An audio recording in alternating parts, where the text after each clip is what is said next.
I'm telling you. Serena, it's man. 70 years old man. And you?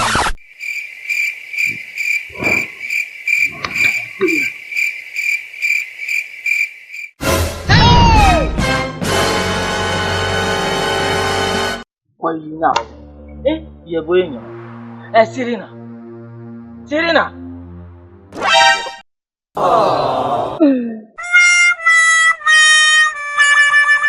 Are you playing? I tell you, man, it's very beautiful.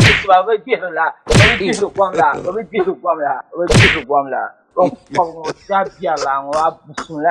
What type of playing is It's that? right, come on. 70 years old man. Sorry, oh. Django.